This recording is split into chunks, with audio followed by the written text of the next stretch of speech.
ആയിട്ട് ഉരുളക്കിഴങ്ങിന്റെ ഫില്ലിംഗ് ആണ് വെക്കുന്നത്. നിങ്ങൾക്ക് ചിക്കന്റെ ഫില്ലിംഗ് വേണമെന്നുണ്ടെങ്കിൽ ചിക്കന്റെ ഫില്ലിംഗ് വെച്ചാലും കുഴപ്പമില്ല. പിന്നെ ഇതിലേക്കുള്ള ബാറ്റർ മിക്സ് ചെയ്തിട്ട് എടുക്കുമ്പോൾ സാധാരണ നമ്മൾ ദോശയ്ക്കൊക്കെ മിക്സ് ചെയ്തിട്ട് എടുക്കുന്ന പോലെ അത്രയ്ക്കും വെള്ളം പോലെ മിക്സ് ചെയ്തിട്ട് എടുക്കരുത്. അങ്ങനെ വെള്ളം പോലെ മിക്സ് ചെയ്തിട്ട് എടുത്തിട്ടുണ്ടെങ്കിൽ ഇത് നല്ല കനം കുറച്ചിട്ട് പരത്തിയിട്ട് എടുക്കാൻ വേണ്ടിയിട്ട് പറ്റില്ല. ഇതിന്റെ ബാറ്റർ കുറച്ച് നല്ല തിക്കായിട്ടിരിക്കണം. അപ്പൊ നമുക്ക് നോക്കാം ഇതേനെ റെഡിയാക്കാന്ന്. ഈ ഫസ്റ്റ് ദോശ ഉണ്ടാക്കാനുള്ള മിക്സ് ഉണ്ടാക്കുക. അതിന് വേണ്ടിയിട്ട് കുറച്ച് വലിയൊരു പാത്രം എടുക്കുക. ഇതിലേക്ക് 1 കപ്പ് റവ ചേർക്കുക. ഞാനിവിടെ വറുക്കാത്ത റവയാണ് ചേർക്കുന്നത്. 1 കപ്പ് റവ എന്ന് വെച്ചിട്ടുണ്ടെങ്കിൽ നിങ്ങളിപ്പോൾ ഗ്രാമിൽ എടുക്കുകയാണെന്നുണ്ടെങ്കിൽ 200 ഗ്രാം റവ ഉണ്ടാവും. 1 ടേബിൾ സ്പൂൺ ഗോതമ്പ് പൊടി ചേർക്കുക. ഇതിലേക്ക് 1/4 കപ്പ് അധികം പുളിക്കാത്ത തൈര് ചേർക്കുക. ആ തൈര് എടുക്കുമ്പോൾ ഇപ്പം നിങ്ങളുടെ അടുത്ത് നല്ല പുളിയുള്ള തൈരാണെന്നുണ്ടെങ്കിൽ അതനുസരിച്ചിട്ട് തൈര് കുറച്ച് ചേർത്താൽ മതി. ഒരുപാട് പുളിയുള്ള തൈര് ചേർത്തിട്ടുണ്ടെങ്കിൽ ദോശയ്ക്ക് ഭയങ്കര പുളിയായിരിക്കും. തൈരോ അല്ലെങ്കിൽ യോഗട്ടായിരുന്നാലും മതി. ഞാനിപ്പോൾ ഇവിടെ ഇതിലേക്ക് യോഗട്ടാണ് ചേർക്കണത്. ഇതിലേക്ക് ആവശ്യത്തിന് ഉപ്പ് ചേർക്കുക.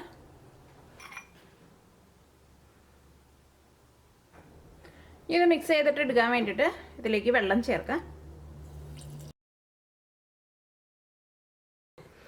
കുറച്ചും കൂടി വെള്ളം ചേർക്കുക. കാരണം ഈ റവ ഇരുന്നിട്ട് ഇതൊന്നും കൂടി ഒന്ന് തിക്കായിട്ട് വരും. ഇതേപോലെ മിക്സ് ചെയ്ത് കഴിഞ്ഞിട്ടുണ്ടെങ്കിൽ ഇത് നിങ്ങളൊരു 10 മിനിറ്റ് റെസ്റ്റ് ചെയ്യാൻ വേണ്ടിയിട്ട് വെക്കണം. കാരണം റവ അത്യാവശ്യം നന്നായിട്ട് വെള്ളം വലിച്ചെടുക്കും.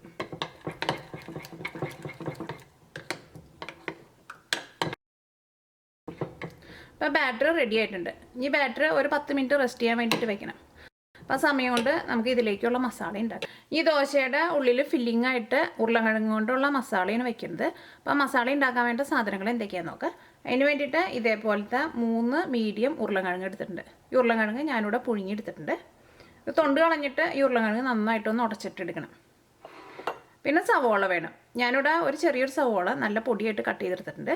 ഒരു ചെറിയ കഷ്ണം ഇഞ്ചി നല്ല പൊടിയായിട്ട് കട്ട് ചെയ്തെടുത്തിട്ടുണ്ട്. പിന്നെ പച്ചമുളക് നിങ്ങളുടെ എരിവിനനുസരിച്ചിട്ട് ചേർക്കാം. ഇതിലേക്ക് മസാലപ്പൊടികളായിട്ട് ഒരു 2 നുള്ളു മഞ്ഞൾപ്പൊടിയും വേണം.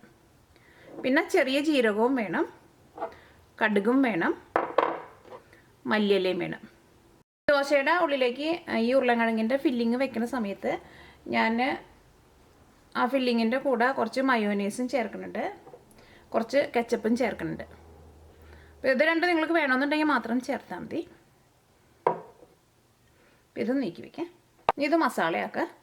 അപ്പോൾ പാൻ നന്നായിട്ട് ചൂടായിട്ടുണ്ട്. ഇനി ഇതിലേക്ക് ആവശ്യത്തിന് ഓയിൽ ഒഴിക്കുക. നിങ്ങൾക്ക് ഇഷ്ടമുള്ള ടൈപ്പ് ഓയിൽ ഒഴിക്കുക. ഈ ബാറ്റർ നിങ്ങൾ ഇടയ്ക്കൊന്ന് ഇളക്കി കൊടുക്കുകയും വേണം. അപ്പോൾ ഓയിൽ നന്നായിട്ട് ചൂടായിട്ടുണ്ട്. ഇനി ഇതിലേക്ക് 1/2 ടീസ്പൂൺ കടുക് ചേർക്കുക. അപ്പോൾ കടുക് പൊട്ടിയിട്ടുണ്ട്. ഇനി ഇതിലേക്ക് 1/4 ടീസ്പൂൺ ചെറിയ ജീരകം ചേർക്കുക. ജീരകം കരിഞ്ഞു പോകാണ്ട് നോക്കണം. ഇനി ഇതിലേക്ക് സവോളയും ഇഞ്ചിയും പച്ചമുളകും ചേർക്കുക. ആ ജീരകം ഇപ്പോൾ ഓയിൽ നന്നായിട്ട് ചൂടായിട്ട് ഇരിക്കുന്നത് കൊണ്ട് തന്നെ ജീരകം ഇട്ട വഴിക്ക് തന്നെ പെട്ടെന്ന് അങ്ങോട്ട് മൊഴിയും.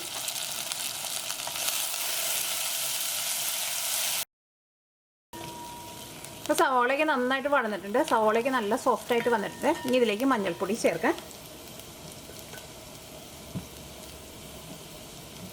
ഇനി അതിലേക്ക് ഒരു 1/4 ടീസ്പൂണിൻ്റെ അടുത്ത് മഞ്ഞൾപ്പൊടി ചേർത്തിട്ടുണ്ട്. ഇനി മഞ്ഞൾപ്പൊടി ഇതിനകത്ത് കിടന്നിട്ട് നന്നായിട്ട് മുരിയണം. അപ്പോൾ മഞ്ഞൾപ്പൊടി ഇതിനകത്ത് കിടന്നിട്ട് നന്നായിട്ട് മുരിഞ്ഞിട്ടുണ്ട്. ഇനി ഉരുളക്കിഴങ്ങ് ചേർക്കാം. ഇതിലേക്ക് ആവശ്യത്തിന് ഉപ്പ് ചേർക്കാം. കുറച്ച് മല്ലിയില ചേർക്കാം. ഇതെല്ലാം കൂടിയിട്ട് നന്നായിട്ടൊന്ന് മിക്സ് ചെയ്യുക. ഉരുളക്കിഴങ്ങിലേക്ക് ഈ മസാലയ്ക്ക് നന്നായിട്ട് മിക്സ് ആയിട്ടുണ്ട്. ഇനി തീ ഓഫ് ചെയ്യുക. ഇപ്പോൾ ദോശ ഉണ്ടാക്കാനുള്ള മാവ് റെഡി ആയിട്ടുണ്ട്. അപ്പോൾ മാവ് ഞാനിവിടെ ഒരു 10 മിനിറ്റ് റെസ്റ്റ് ചെയ്യാൻ വേണ്ടിയിട്ട് വെച്ചിട്ടുണ്ടായിരുന്നു. ഇതൊന്നും കൂടി ഒന്ന് മിക്സ് ചെയ്തിട്ട് കൊടുക്കുക. അപ്പോൾ മാവ് എടുക്കുമ്പോൾ ഇതേപോലെ ഇരിക്കണം, കുറച്ച് തിക്കായിട്ട് ഇരിക്കണം. അത് നിങ്ങൾ പ്രത്യേകം ശ്രദ്ധിക്കണം. ഒരുപാട് വെള്ളം പോലെ ഇരുന്നിട്ടുണ്ടെന്നുണ്ടെങ്കിൽ പാനിൽ വെച്ചിട്ട് നമുക്ക് പരത്തിയിട്ട് എടുക്കാൻ വേണ്ടിയിട്ട് പറ്റില്ല. ദോശ ഉണ്ടാക്കാൻ വേണ്ടിയിട്ട് ഒരു പാൻ വെച്ചിട്ട് ചൂടാക്കുക. ഇപ്പോൾ പാൻ നന്നായിട്ട് ചൂടായിട്ടുണ്ട്. പാൻ നന്നായിട്ട് ചൂടായി കഴിഞ്ഞ് കഴിയുമ്പോൾ ഇതിലേക്ക് നമ്മൾ മാവ് ഒഴിക്കാൻ പോണതിന് മുമ്പ് തീ പതുക്കെ ഒന്ന് കുറച്ച് വയ്ക്കുക. കാരണം തീ നന്നായിട്ട് കൂടിയിട്ടുണ്ടെങ്കിൽ ഈ മാവ് നമ്മൾ ഒഴിച്ചിട്ട് നമുക്ക് ചിലപ്പോൾ അത് അത്രയ്ക്കാണ്ട് നല്ല കറക്റ്റ് ഷേപ്പിൽ പരത്തിയിട്ട് എടുക്കാൻ വേണ്ടിയിട്ട് പറ്റില്ല. പക്ഷേ പാൻ നന്നായിട്ട് ചൂടായിട്ട് ഇരിക്കുകയും വേണം. ഇനി ഇതിലേക്ക് മാവ് ഒഴിക്കുക.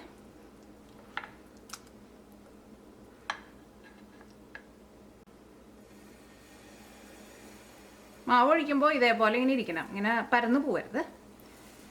ഇത് ഇതേപോലെ ഇങ്ങനെ സ്പൂൺ വെച്ചിട്ട് നല്ല കനം കുറച്ചിട്ട് പരത്തിയിട്ട് എടുക്കുക. വെള്ളം എങ്ങാനും കൂടിയിട്ടുണ്ടെന്നുണ്ടെങ്കിൽ ഇത് ഇതേപോലെ നമുക്ക് പരത്തിയിട്ട് എടുക്കാൻ വേണ്ടിയിട്ട് പറ്റില്ല.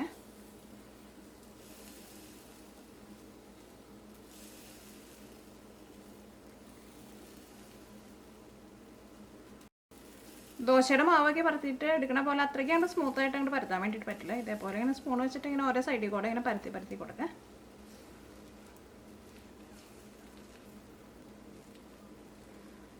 പിന്നെ ദോശ ഉണ്ടാക്കുമ്പോഴായിരുന്നാലും ഒരുപാട് വലുതുണ്ടാക്കുന്നതിനേക്കാളും നല്ലത് ഇതേപോലെ കുറച്ച് ചെറുതായിട്ട് ഉണ്ടാക്കുന്നതായിരിക്കും. അപ്പോഴേക്കും നമുക്കത് മറിച്ചിടാനൊക്കെ കുറച്ചും കൂടി നല്ല എളുപ്പമായിരിക്കും.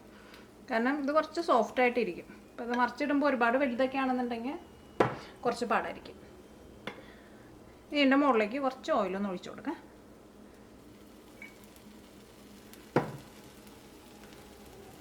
ഒരു മീഡിയം ഫ്ലെയിമിൽ വയ്ക്കാം, തീ നന്നായിട്ട് കൂട്ടി വയ്ക്കണ്ട. ഇനി ഞാനിവിടെ ഈ ദോശ നന്നായിട്ട് മൊരിയിച്ചിട്ട് നല്ലൊരു ഗോൾഡൻ കളറാക്കിയിട്ടല്ല എടുക്കണത്, കുറച്ച് സോഫ്റ്റായിട്ടാണ് എടുക്കണത്. അപ്പോൾ അതനുസരിച്ചിട്ട് നിങ്ങളത് തിരിച്ചിടണം. ഒരുപാട് മൊരിയാൻ വേണ്ടിയിട്ട് നിൽക്കണ്ട. ഇനിയിപ്പോൾ നിങ്ങൾക്ക് നന്നായിട്ട് മൊരിയിച്ചിട്ട് എടുക്കണമെന്നുണ്ടെങ്കിൽ അതേപോലെ നന്നായിട്ട് മൊരിയിച്ചിട്ട് എടുക്കുക. മറിച്ചിടാൻ പോണതിന് മുമ്പ് ഇതേപോലെ സൈഡിൽ നിന്ന് ഇങ്ങനെ ഒന്ന് വിരിയിച്ചു കൊടുക്കുക.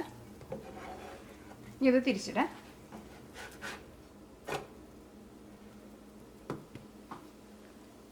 ദോശ രണ്ട് സൈഡും വെന്തിട്ടുണ്ട്. ഇനി ഇത് പാനിൽ നിന്ന് എടുത്ത് മാറ്റാം. അപ്പോൾ ദോശ റെഡി ആയിട്ടുണ്ട്. ഇനി ഇതിലേക്ക് ഉരുളക്കിഴങ്ങിൻ്റെ ആ മസാല ഇട്ടിട്ട് ഇതൊന്ന് റോൾ ചെയ്തിട്ട് എടുക്കുക. അതിന് മുമ്പായിട്ട് ഞാൻ ഇതിലേക്ക് കുറച്ച് മയോനൈസും ചേർക്കുന്നുണ്ട്, കുറച്ച് ടൊമാറ്റോ കെച്ചപ്പും ചേർക്കുന്നുണ്ട്. കുറച്ച് മയോനൈസ് ഇതിൻ്റെ ഉള്ളിലൊന്ന് തേച്ച് കൊടുക്കുക.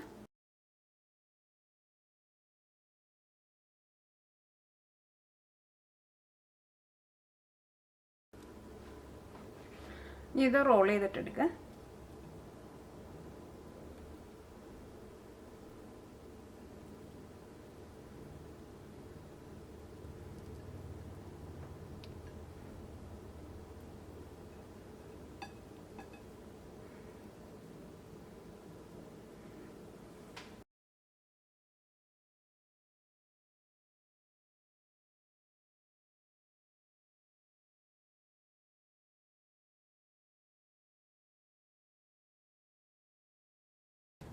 ഇപ്പോൾ ദോശ എല്ലാവരും റെഡി ആയിട്ടുണ്ട്. ഞാനിവിടെ ഇത്രയ്ക്ക് മാവ് വെച്ചിട്ട് ഇതേപോലത്തെ ഒരു 5 ദോശയാണ് ഉണ്ടാക്കിയേക്കുന്നത്.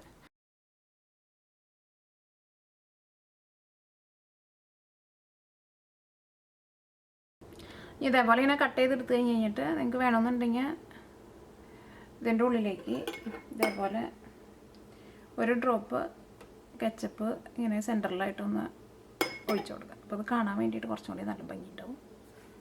ഇപ്പോൾ റവ മസാല റോള് റെഡി ആയിട്ടുണ്ട്. ഇത് കാണാൻ വേണ്ടിയിട്ട് നല്ല ഭംഗിയാണ്, അതേപോലെ തന്നെ കഴിക്കാനും നല്ല ടേസ്റ്റ് ഉണ്ട്. അപ്പോൾ നിങ്ങളെല്ലാവരും ട്രൈ ചെയ്ത് നോക്കുക. ഞാനിവിടെ ഇത്രയ്ക്ക് ബാറ്റർ വെച്ചിട്ട് 5 ദോശയാണ് ഉണ്ടാക്കിയിട്ടുണ്ടായിരുന്നത്.